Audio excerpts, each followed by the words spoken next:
What's the most painful experience you've ever felt in your life? I ran into a refrigerator. Okay, we've got someone run into a refrigerator. That's strong. You're getting what? Hitting his head on a doorknob. Not sure how that looked. A bike ran into you. That doesn't sound. Bombing an algebra test. Now we're going into the realm of the figurative pain. I love it.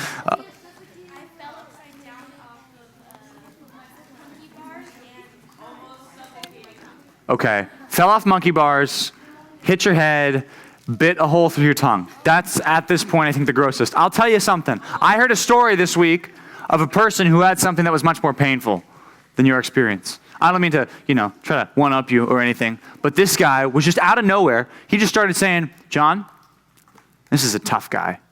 Said, I had something that happened to me. It's the worst pain I've ever felt in my life. I passed out. I was like crying. I'm like, whoa. This legit dude, he's passing out. What's going on? He's like, I had a kidney stone. Okay. You know what kidney stones are? Okay. Your grandpa has them. You're going to have them, Colin. Just wait. My dad's had them. I'm probably going to have them. It's going to be bad. I'm preparing for it mentally right now. But here's what kidney stones are. They're these little tiny stones that form in your kidneys. They're made of calcium. Sometimes they're made of acid. Calcium is the most common one. Most of people's kidney stones are made of crystallized calcium. So you can imagine it's like a little rock that you find in a cave. You know when stuff on the walls of those caves, like it comes down and it's like crystallized something? You know, in those weird like dark that white stuff that crystallizes on the walls? That's what it is in your kidney. Okay? Not on the walls of your kidney, but a little tiny thing. Okay? Kidney stones are usually between 4 and 8 millimeters. Okay? We're talking like this. You can't even see. You think my fingers are touching. They're not. Like in between there. 4 to 8 millimeters. Tiny. But because it's not made like a round ball or anything, it's all sharp with jagged edges. It's rough. Not just rough, but it's sharp and pointy. And it has to go from your kidney down through this tube into your bladder. Okay? It's only 10 inches, 11 inches, 12 inches, but that foot-long journey, that is the most painful journey that anything can take in your life, okay? When a kidney stone goes from your kidney, they're like kind of back here in your back, right? Right here to your bladder, right? That's some serious pain. And he's like, when I got that kidney stone, it ruined my day. And I was like, well, duh, it ruined your day. Like, passed out like crazy. He had to get it surgically removed. I'm like, all right, gross. Just stop. He's like, John, you better drink your water. You go drink your water. That's how you avoid kidney stones, by the way. You just drink a lot of water, okay? Anyway, that doesn't really matter. That's not the point here. What's going on? What's with the points on the screen? Yikes. Okay. We're giving it away. We're giving it for free today.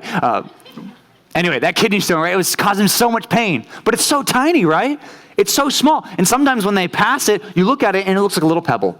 I'm like, how on earth could that pebble, that tiny little pebble thing, cause this person the worst pain of their entire life? How is that possible? It's tiny. It's insignificant. If it was, you ate it and you had to pass through your digestive tract, like it would be no big deal. You hardly feel it. You wouldn't probably even know it's there. But because it's going through that tiny little tube, it hurts. It hurts like crazy. Some of you might come in this room and you might be thinking certain things are small. You might think that certain things in your lives are insignificant. They're small. Yeah, they might be rough. Yeah, they might be harsh, but it's small. It's not that big of a deal. But in reality, they could cause you and the people around you more pain than anything else. I'm talking about your words. We talked about it last week in James 3, but your words, you might think they're insignificant. You might think they're small. You might think they might not matter in the grand scheme of things, but James is about to tell us your words are the most powerful thing that you possess. Your tongue is the most powerful instrument that you have in your entire mouth. Or in your entire mouth, I guess so. But in your entire body. It's the most powerful thing you can use in your entire life. So I want us to look at James 3 because I want to be warned about this. I don't want to use this tongue, this weapon that we talked about last week. I don't want to use it incorrectly. James chapter 3, we're going to cover a good number of verses this morning. James 3, verses 3 all the way to verse 8 is what we're going to look at today. I just want you to see how powerfully James describes the tongue. He does it with a lot of illustrations, a lot of word pictures, and we're going to try to break all those down and figure out what he means. So check it out. James chapter 3, verse 3. It says, if we put bits into the mouths of horses so that they obey us, we guide their whole bodies as well, okay? Illustration number 1, boom, verse 3. Okay, so what is he saying? He's saying you put bits, you put things in horses' mouths to where you could steer it with the reins and stuff. Some of you ride horses, right? Who rides horses in here? I just want to see, okay? We have some small people who ride horses, okay? Not that you're like really small, but compared to the horse, you're small. Sorry. Actually, that's probably a good thing, right? You're like, yeah, I'm small compared to the horse. Great, you're small compared to the horse. You can't really tell the horse what to do and like get it to do it without an instrument, without something, right? And we use that thing in their mouth, or sometimes you smack it on the side or whatever and say, yeah, go this way, go that way, right? But if it's just you and a horse meet in a dark alley, right? Who's going to win, right? Not you, okay? The horse got that powerful like kick behind. It's got those powerful, big, strong legs, right? The horse is powerful. It's strong. But here's what it's saying. It's saying you can control a horse. You can direct it in which way it needs to go just by a little instrument. You put it in their mouth and you just tug one way or the other, or you just pull. That's amazing that you can have such power over such a strong thing. Look at verse 4. He's going to give another illustration. He says, look at the ships also. Though they are so large and driven by strong winds, they are guided by a very small rudder, wherever the will of the pilot directs. Right? It's that little thing at the back of the boat that you steer. You turn it right or left, or you got, those pirates with the big. You imagine a pirate ship, right? When you saw a big ship with a rudder, you imagined a pirate ship, right? With the sailboat type of thing, and it's got the wheel, and you can turn the wheel. What does that wheel do? It turns a lot, but what does it do? It just moves this piece at the back. That's the only thing that steers, right? Except for the sails and stuff. But you can direct wind going in the opposite direction in a certain way because of the way that you use the rudder, right? Because of the way you use that little thing in the back. You direct this big, large, powerful ship by something that's tiny, something that's just as small as you, right? A lot of rudders are just, not that you're small, just in comparison to a big ship, we are all small. So, just a little thing controls that big thing. Look at verse 5, another illustration. So also, the tongue is a small member, yet it boasts of very great things. How great a forest is set ablaze by such a small fire. And the tongue is a fire. Not only is he's going to move from this illustration of saying, yeah, our tongues, the words that we say, it might be a small thing, but it can make big relationship mistakes. A lot of the relationships mistakes, a lot of the wars that start in this world, a lot of, anything that's bad in this world, you know how it usually starts? It usually starts with words. Words that might seem insignificant. Words that might not seem like such a bad thing. They can cause such big issues in our world, in your life, in your relationships, with your parents, with your family, with your siblings, with your friends. Small words, little words can cause such a big issue. And then it goes on, it says, and the tongue is a fire. Right? Moving from this illustration to like this metaphor, right? Saying, it's like your tongue is a fire. Not that it just blows everything up and it burns everything down, but it's a world of unrighteousness, right? There's something about a fire that you don't really want to have in your hands, right? It's not so bad from a distance, but you don't want to like have something that's on fire, like right in your hands, be like, hey, look, it's on fire. Right? Unless you're a pyro, unless you're crazy, just like burning stuff. But most of you be like, oh, there's fire. Oh, I want that away from me, right? It's bad, right, in a sense. It's a world of unrighteousness. Our tongues, the words that we say, there are a million ways for you to sin with your words. There's a million ways that you can mess up with your words. You can do a ton of things that are wrong and evil and sinful, even though you're not hitting anybody, even though you're not doing anything, physically bad. You can sin with your words. You can displease God with your words. It's a world of unrighteousness. Then it says the tongue is set among our members, but it stains the whole body, right? It's, you have a tongue and you don't say, wow, my tongue stained my body, unless like you cut your tongue and you bit it like TT and, when you're on the monkey bars, I guess you could stain your body, right? But not your whole body, right? And that was because she said at the beginning, she fell off the monkey bars and bit her tongue and it started bleeding. Anyway, we'll move past that. But the tongue, it's another illustration, right? It's like stain. It gets on some pure garment and it stains it and it messes it up. But it doesn't just stain a little bit, right? You've seen white shirts that get some ketchup on it, or shirts that get some blueberry or raspberry syrup on it or something like that, and it stains, or they spill a smoothie on themselves and there's like little bits and pieces that are stained. Okay, that's different than when you have the white shirt with the red shirt in the laundry together, and what happens? It stains the whole thing, right? Not just a little piece. It stains all of it. You can't just get a stain remover and get it out just a little bit. It's like it stains the whole thing. That's what it says about our tongue. Our tongue can stain our whole life. It goes further. It says it sets on fire, right? To go back to that fire illustration, the entire course of life. And it's set on fire, by the way, by hell. I'm going to unpack what that means later. Verse 7 says, for every kind of beast and bird, of reptile and sea creature can be tamed and has been tamed by mankind, but no human being can tame the tongue. There's something about our mouths that are really hard to control. Even if you're a Christian and even if you're growing in Christ, it's something that's really hard to control. Something that when you get older, it'll still be hard to control. Why? Because it says in the next phrase, it is a restless evil. It just always wants to do the wrong thing. Full of deadly poison. This idea that it can hurt other people. Even the people that are close to you. Even the people that you love, it can damage their lives and it can damage your life. Because of all that, we need to fear the consequences of using our words wrongly. Right? You need to be having some kind of sense of awe with the power of your words. And not to say, oh, I'm so great, I have such a great platform and I can, do good things and bad things. I'm so proud of that. Well, in a sense, you need to be a little bit afraid of that, of the damage that you can do in your life and in other people's life with your words. And use them carefully, use them sparingly. Those 3 illustrations of the bits in the horse's mouth, of the rudder on the big ship, and the spark that starts the big fire, those 3 illustrations are meant to say one big thing. Your words might seem small, but they have a big impact. Okay, that's point number 1. Write it down like this. Think about the huge impact of your words. Think about the huge impact of your words. Might seem small, might seem insignificant, but guess what? James is saying, don't be fooled. Huge impact with your words. Then he gives some principles, but I want to think about those illustrations. Right? You might think my words are insignificant. Maybe you don't say that, but maybe you do say, well, I'm not that important, so I can't really do much damage with my words. Right?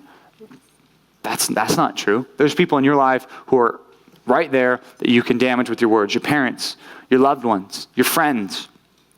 You might say, if I asked you, just think about this, how many of you punched your mom in the face this week?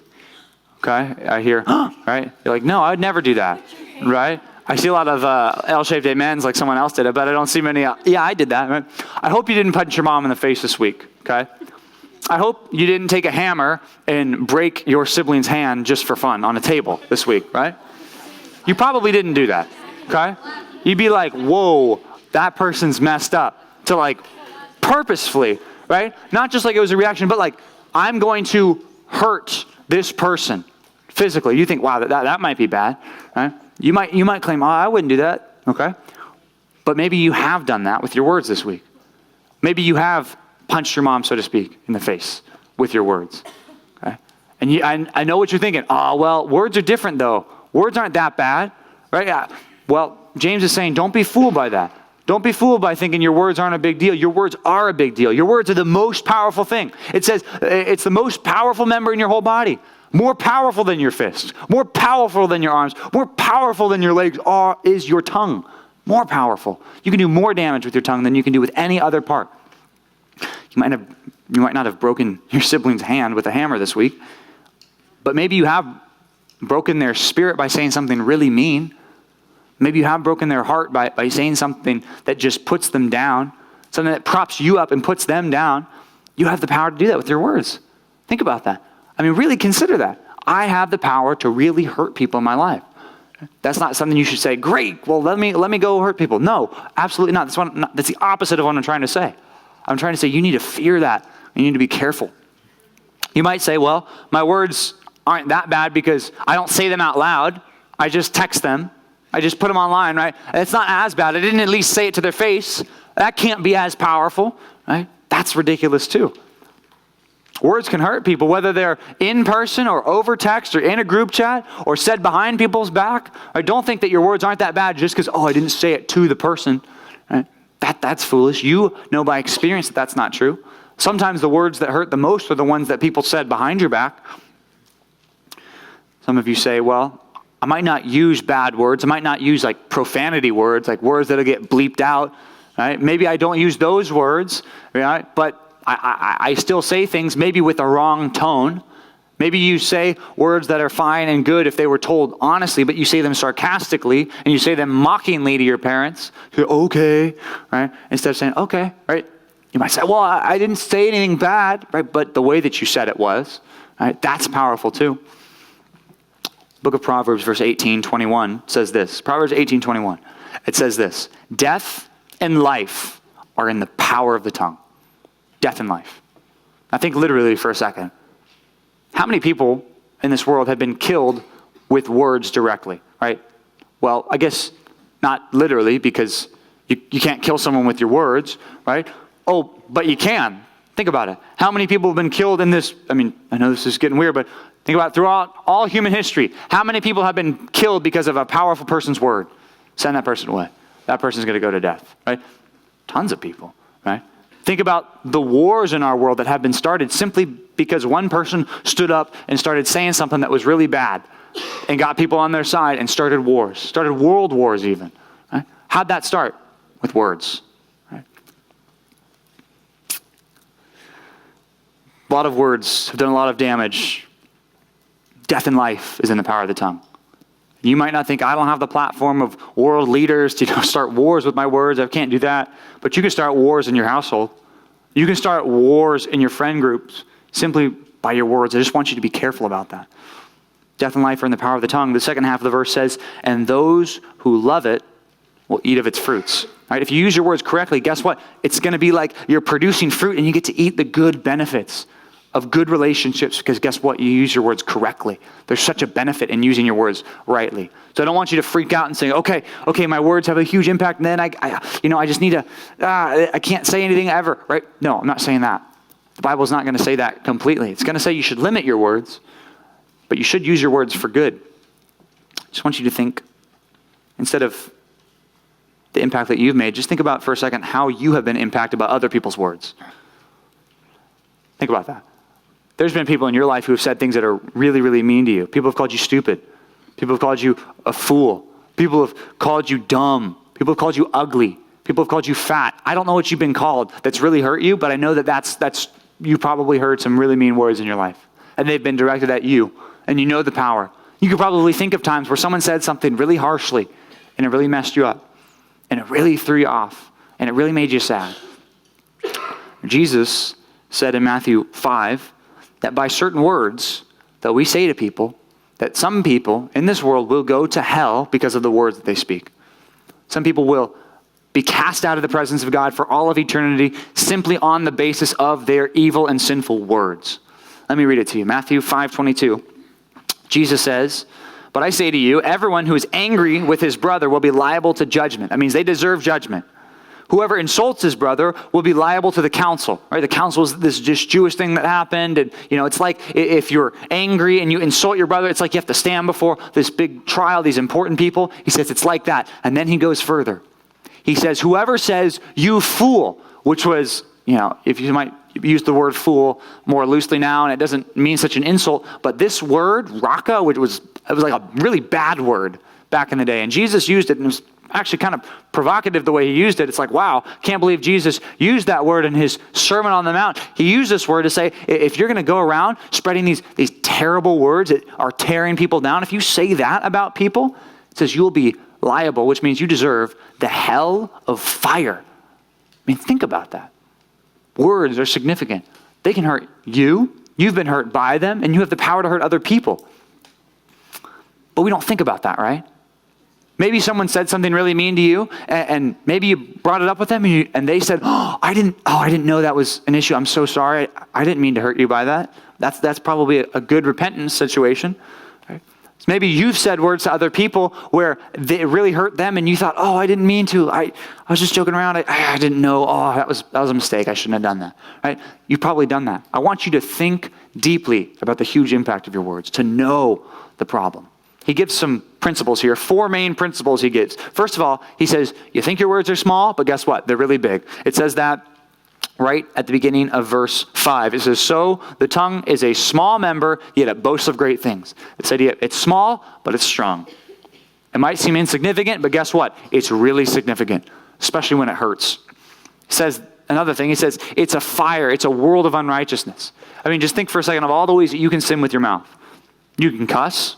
You can say bad words that are wrong, and that can be your habit. And for some of you, that is your habit. You say words that are evil and wrong and will get beeped out on TV, yet you say them all the time just as filler words. Right? That's evil. Right? Ephesians 5:3, let no crude joking come out of your mouth. Ephesians 4:29, let no corrupting talk come out of your mouth, but only such as is good for building up as fits the occasion, that it may give grace to those who hear. Right? Those kind of words. Gossip. Talking behind people's back. Bragging. It says here, it boasts of great things. Your mouth can be an instrument that you use to promote your own pride and own bragging. What about lying? Right? In Acts 5, there's a story of a married couple, seemed to be Christians, Ananias and Sapphira, who sold a field. Right? You haven't done that. They sold a field. They said, okay, this is how much we sold it for. We'll give all this money to the church. And they told the church, they told Peter and the people who were running the church, yeah, this is how much we sold the field for. This is how much it was. Here's the full amount. But they were lying. They didn't give the full amount, right? And the point isn't that they didn't give the full amount. The point is that they lied. And what happens is they walk in and Peter knows, and he says, are you seriously going to lie to God like that? You're going to lie to the Holy Spirit? And what happens is they were struck dead. Right? First the husband, then the wife. Right? Struck dead. In the presence of all these people, they fell down dead because God killed them. Why? Because they lied. Right? It wasn't that they weren't generous. They could have said, yeah, we'll give you 90%. We're going to keep 10% because we need to, they could have said that. And I'm sure the apostles and the Holy Spirit would not have been so mad, but the Holy Spirit was mad because they lied to him. And they got killed for it. Right? We're not talking about Old Testament. We're not talking about a long time ago. We're talking about the church age that happened. There's ways that we can sin with our words. We're so bad. Exaggerating, right? That's lying, just in a different form. That's just like the mild sauce of lying. Because you got spicy stuff and you got mild stuff. Like exaggeration, that's just the mild sauce, right? That's the one you get at Taco Bell, and it's the orange one. It's not the hot sauce, it's not the fire sauce. It's just the mild sauce. You might think it's that bad, but guess what? It's spicy. It still is spicy. Because that tells you my tolerance for spicy food. Anyway. Another thing we talked about last week, Exodus 20, verse 7, right? Using God's name in vain. Blasphemy is the technical term. He said, I'm not going to hold you guiltless if you use my name in vain. He says, there's not going to be a person on this earth who will not be held accountable for every single time they took my name and used it as a cuss word, and used it as a filler word, and used it flippantly. Even people who use it in worship. Even when you sing in worship and use God's name and you're not worshiping him, you're using God's name in vain. That's why we're always praying. I'm praying for you that when you worship, that you're engaging in the words and you're giving God the glory and you're really talking to him. Because if you just use his words, his name as just a word, you're using his name in vain. He's not going to let he's not going to let that slide. There's a million ways we can use our words wrongly. It says in the text, it set on fire the whole course of life. It stains the body, right? Our words and your words, let's just think about your words for a second. Your words could ruin your life. I know that's scary. I know that's not popular, but it's true. Your words could ruin your life. They could ruin your friendship. They could ruin your relationship. It could ruin your marriage. It can ruin your relationship with your kids one day. It could ruin your relationship with your parents. There's a million ways that your words can destroy relationships. Also, James says it's set on fire by hell. Like, what does that mean? Right? Our words are set on fire by hell? What does that mean? Well, Satan knows that our words are a weakness. And if you're not a Christian, one of the ways that Satan is going to get you to sin is through your words. And even if you are a Christian, you will be tempted to use your words for evil. It's just this conduit. It's just a weak spot, right? The new iPad, this guy right here, has a weak spot on the microphone right here. The tech guys on the YouTube machine, they take it and they just break it. And they have multiple, but they've taken it and they just break it. They can break it in their hands because there's a weak spot right here on where the microphone is. Oh, that's the magnetic thing. Here's the other side. Microphone right here. It's a tiny little dot. You probably can't even see it, but that's a weak spot, right? And if you take it, it doesn't take much force. If you came up to me and just broke it, right? You could do that. I'm not giving you permission, but it's possible, right? You're able. Even the weakest of you could break it in your hands because there's a weak spot, right? Satan is going to use your weak spot. You've got a weak spot. And what is that weak spot? It's your tongue. Set on fire by hell. Jesus says, for out of the abundance of the heart, the mouth speaks. And then he says, in that text, that's Matthew 12. We quoted it last week. Matthew 12. After he says, out of the abundance of the heart, the mouth speaks. In verse 37 of Matthew 12, he says, there are going to be people who are going to give an account for every careless word. They're going to be judged by their words. Some people will be condemned by their words, and some people will be justified by their words. Words are powerful. And if you're a Christian, think about this. If you're a Christian, Ephesians 2, verse 10, talks about how we're supposed to be God's workmanship. We're supposed to be his thing that he crafts for himself, created in Christ Jesus for good works. Now, thinking about the tongue in James 3. What kind of good works do you think God wants us to do with our tongues? Right? Well, good words, encouraging words. Right? Not words that are harmful and hurtful, but words that are helpful. He created us for that. Right? And that's just a kind of a weird concept for us to wrap our minds around in Ephesians 2:10, that God created us to do good things. He created us for good works so that we should walk in them. He's also created you for good words so that you should say them. You should say those good words. If you're a Christian, it's still going to be hard. I'm not saying it's going to get super easy. And that's what he says. He says it's a restless evil full of deadly poison. If you're a Christian, prepare for a lifelong battle with your words. That's point number 2. Prepare for a lifelong battle with your words. Sins of the tongue do not stop the day you become a Christian. They change, for sure. The pattern of your life should change, but the lifelong battle goes on. The battle against our flesh, the battle against using our tongues wrongly and using our words for evil, that's still going to be there. All of your leaders still struggle with saying bad things. I still struggle with saying bad things, hurtful things, harmful things, quick things, too fast, without thought, careless things. James 3:7 says, for every kind of beast and bird, of reptile and sea creature can be tamed and has been tamed by mankind, but no human being can tame the tongue. There's something about it. And then you might say, okay, what is James trying to tell us? Is James trying to say, okay, no human being can tame their tongue, so guess what? We shouldn't worry about it. Is that what he's saying? I mean, I guess you could make the case. Well, you got to read the context. Go down to verse 10. Look at what he says in verse 10. We're going to talk about this next week, but let me just give you a sneak preview. He says, from the same mouth comes blessing and cursing. My brothers, these things ought not to be so. These things, all of these things. The whole battle, the whole restless evil, all these things ought not to be so. This is wrong. It shouldn't be that way. So don't just think, oh, well, I have a lifelong battle with my words, so I guess it doesn't matter if I sin with my words. That's not the right mindset. Okay? These things ought not to be so. And by the way, when we say that it's a battle, okay, that means you're fighting. Okay? If you're not fighting and you're just saying whatever comes to your mind and you're not using a filter and you're just saying whatever words come to your mind and you're just saying whatever mean thing happens and whatever you think and you use your mouth to the full extent of its potential evil, right? Think about that. If you use your mouth for the full extent of its evil, okay, are we talking about a Christian heart there or no? I don't think so. I don't think so. If you're battling, if there's words that you're trying to stop and you're trying to control your words and you're trying to tame your tongue, then I'd say, okay, great, we're in the fight. That's great. But some of you aren't even in the fight. Some of you just, when I want to gossip about something, I'm just going to gossip about something. When I want to say bad words, I'm just going to say bad words.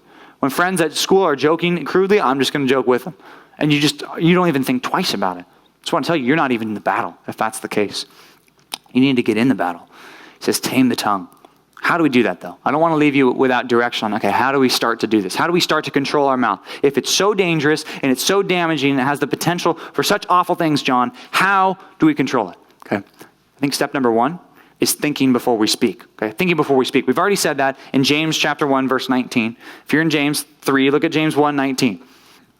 It says, know this, my beloved brothers. Let every person be quick to hear, slow to speak, and slow to anger. Okay? First of all, let's just think about our words. Let's just think about them before we say them. That's a great first step. Some of you don't do that yet. I want you to start doing that. Every person in this room, let's just start with that right there. Let's think before we speak. Another thing, Proverbs 10, verse 19, you can write that down. Proverbs 10:19 says, when words are many, transgression is not lacking. When words are many, transgression is not lacking. What's the longest essay you've ever written? 5 pages? 10 10 pages, right? Something like that. When I do essays, I think it's usually about 350 to 400 words per page. So do the math on that. What's 5 pages? 5 times 400 is 2,000, right? 2,000 words. That's a pretty big long essay, right? That's like high school level essay. You know, every day you speak between 7 and 15,000 words. Every day you're writing an essay, so to speak. You're writing an essay that's 6 times as long as the longest essay you've ever written. That's probably taking you days and maybe even weeks to put together. You are writing an essay with your words. Jesus said we're going to have to give account for every careless word. It says when words are many, transgression is not lacking. Sin is not lacking. So if you got a lot of words, guess what you're going to find in there? Some sin, right? But what happens when you limit the words? You limit the sin. See that? And then he says, but whoever restrains his lips is prudent. Okay? There's something you want to say, and then you just say, yeah, I'm not going to say that. And you don't get egged on by your friends. It's like, oh, no, you started, so just finish, right? You've been in that situation. Maybe you're the person who eggs other people on, right? If it's an evil thing you're going to say, and if it's a sinful thing that either tears someone down or makes God look bad, you know what you should do? Say, no, I refuse. I will not say it. I will not say that thing. I thought it, but I'm not going to say it. I'm not going to keep thinking about it. I'm going to let it go. I'm done. I'm not going to be egged on. Whoever restrains his lips is wise. Here's another proverb for you. Proverbs 29:11. Proverbs 29:11 says this: a fool gives full vent to his spirit. Okay? You've got something inside and you just, right? You know what I mean, right? You laugh, but you know, right? When someone gives full vent to their spirit, we call that a rant, right? There's guys who are on sports talk radio and sports shows that I watch sometimes and listen to sometimes, that what they do is they give full vent to their spirit, right? You turn on the news, you go on Twitter. I just got a Twitter this week. I'm famous now. Just kidding, I'm not famous. But I got a Twitter this week, right? I can see all this stuff that's happening, right? You know what people just do? Giving full vent to their spirit. You've been with someone before, right? When it's like, oh, I'm just going to tell you what happened. This person just did this. And oh, they did this. And you should have seen it. I just need to vent to somebody. I just need to rant to somebody. I just need to, right? You know what this verse says? A fool does that. You're foolish when you do that. You're sinning when you do that. A fool gives full vent to his spirit, but, and I love how the Proverbs usually give one thing, but another thing, right? Antithetical thing right here. But a wise man quietly holds it back. When you give full vent to your spirit, you know what that's showing about your heart? You're a foolish person. I don't want you to be a foolish person. Right? And if the past you've been foolish by venting and giving full vent to your spirit like so many people do, and I know you guys got a lot of bad examples in this world, a lot of bad examples of people who claim to be Christians and people on the news and people on TV who just love to rant about all the problems they see, okay? Don't follow that example. Do not follow that example. God says in his word, a fool gives full vent to his spirit. Don't think you're being cool or godly by just ranting and saying all the bad things you can about someone or something. That's not a godly thing. You know what Jesus didn't do? He didn't rant about people, okay? He didn't. And the one time he did go on a rant that you could say was in Matthew 23. And you know what he did? He called out the Pharisees, but he didn't say it behind their back. He called it to their face and he said, you guys are whitewashed tombs. You're hypocrites. You need to stop. But what he does is he calls them to repentance too. Also, he's Jesus. That's the other difference between you and him. He's God. So there's that too. So he's kind of got the authority to do that. But anyway, giving full vent to your spirit.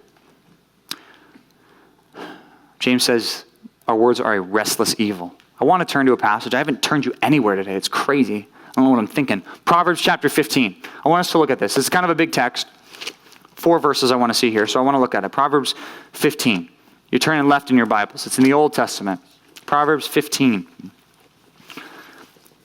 He calls this a restless evil. You've been restless before, right? I was on a plane this week, and the plane ride back was 4.5 hours, plus the taxis on both sides. It was about 5 hours and 15 minutes in the window seat. All right? 32A. It's like this. And then I was on a Delta flight, so I got to see the flight tracker thing, and I was like, oh, cool, where are we? Oh, we haven't taken off. Okay. 4 hours and, oh, okay. I'll check later. I'll watch a show. Watch a show. 4 hours and 5 minutes. Okay. I checked that flight tracker thing probably 15 times because I really wanted to go home. I was like, all right, 10 minutes, 5 minutes. Okay, we're here. Anyway, I was restless, right? The restless evil. It's always going to be restless because you're going to find yourself in situations where you can sin. You're going to find yourself in situations where your tongue is going to have the ability and the avenue to sin that you have to block up, that you have to stop. Look at Proverbs 15:1. You there? It says this: a soft answer turns away wrath, but a harsh word stirs up anger. Okay? Think about that. A soft answer, when someone's already wrathful, right? When someone's already mad, and you give them a soft answer, what does that do? It turns away the wrath. It makes it awkward to be mad, right? But what happens when someone's mad and they yell at you and you yell back? Guess what happens? Boom, fireworks, right? More fighting. Okay. Once in my life this happened to me. It was very scary. Well, sort of. I was at a Starbucks, and it's already scary, I know. I was at a Starbucks in Santa Clarita, where I went to school, college. And I was at a Starbucks. I was sitting outside, okay? Just remember that when I tell the story. I was sitting outside. Outside, on the patio, with cars going by, on a main street, outside. You know where I am, right? Yeah. I'm outside. Okay.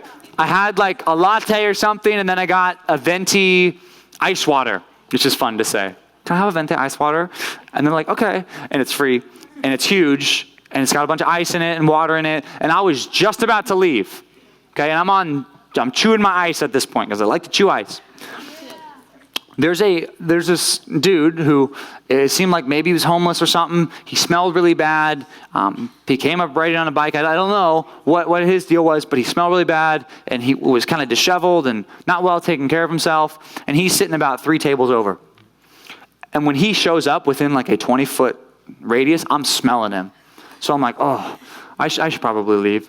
And I'm just sitting there. I'm chewing my ice. I'm just finishing up. And the dude stands up. And I kind of see him, like in my peripheral vision. I see him like get up and walk over. And I've got my headphones on. And I thought, there's a trash can right there. Maybe he's just throwing something away. Then he gets right on top of me. And he says, hey, stop chewing your ice. Right? And I had my headphones in. And I could tell he's yelling at me. But I'm like, what? And you know, you hate to tell a person like, what?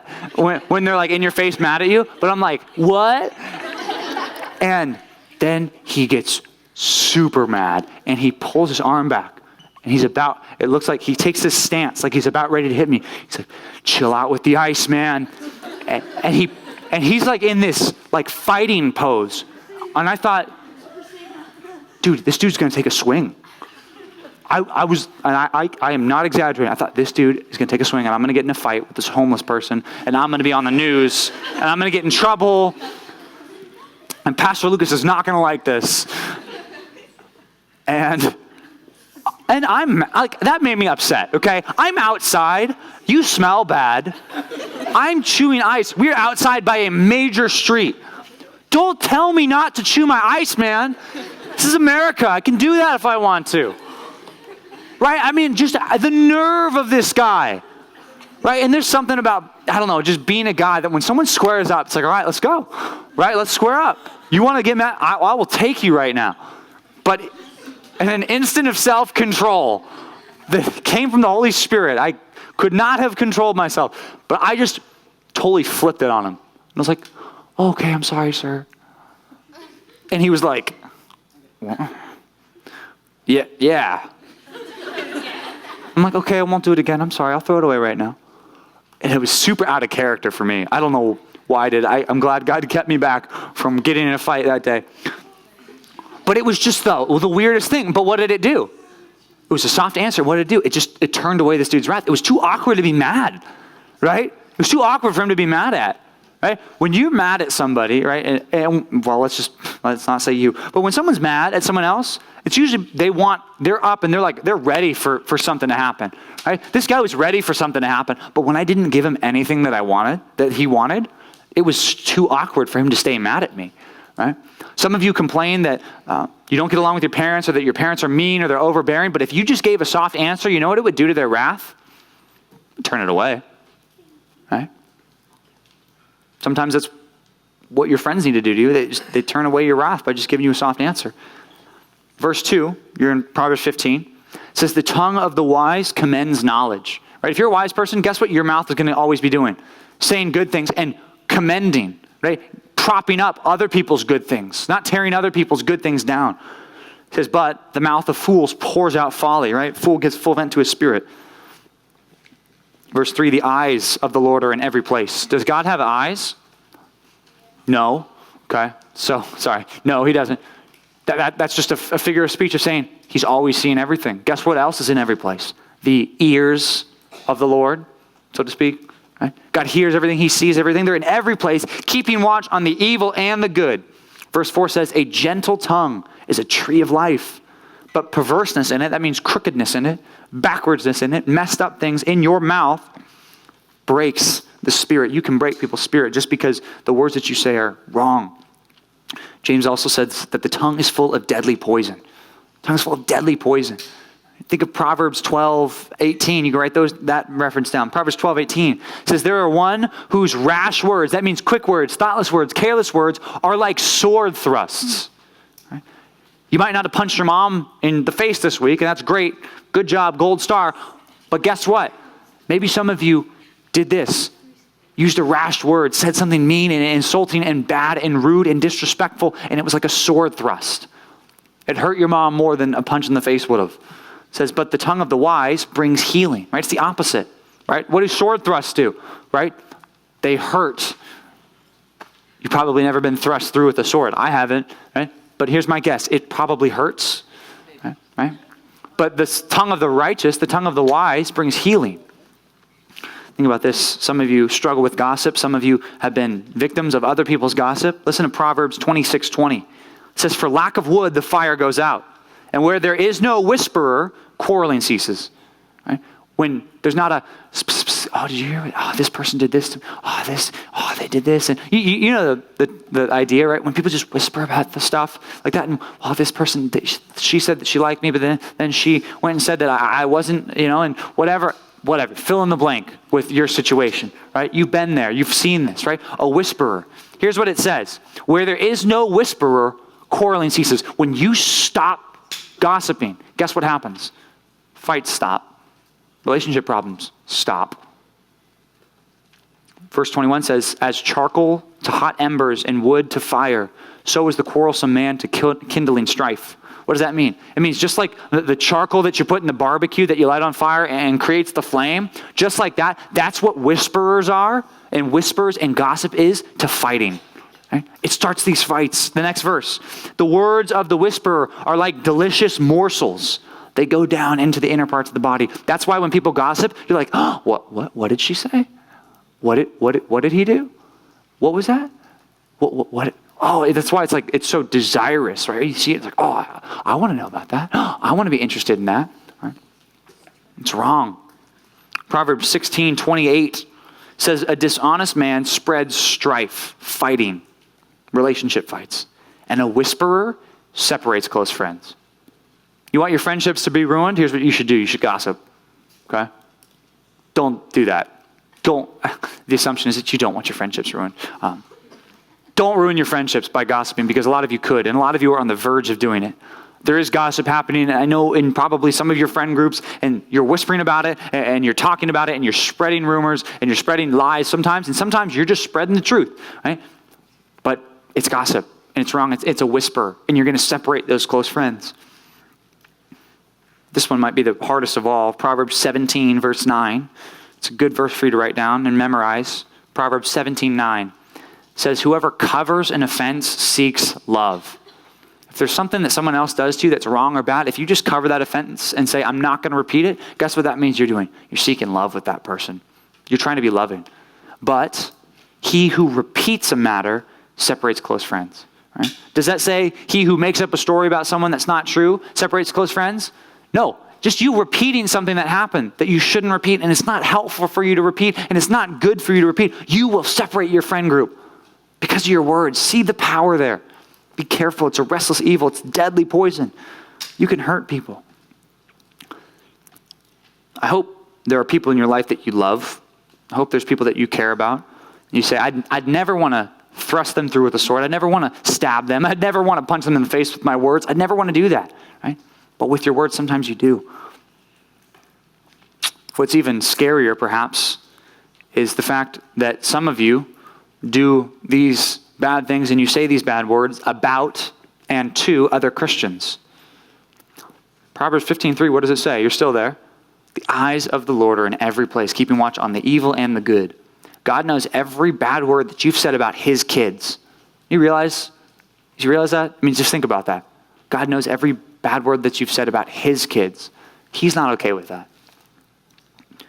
Whoever covers an offense seeks love. I want you to seek love with your friendships and with your words. Be careful how you use them because they're powerful, more powerful than anything else that you possess. Let's pray that we'll have a good week where we control our words. And some of you, for the first time, start controlling words. Let's pray for that.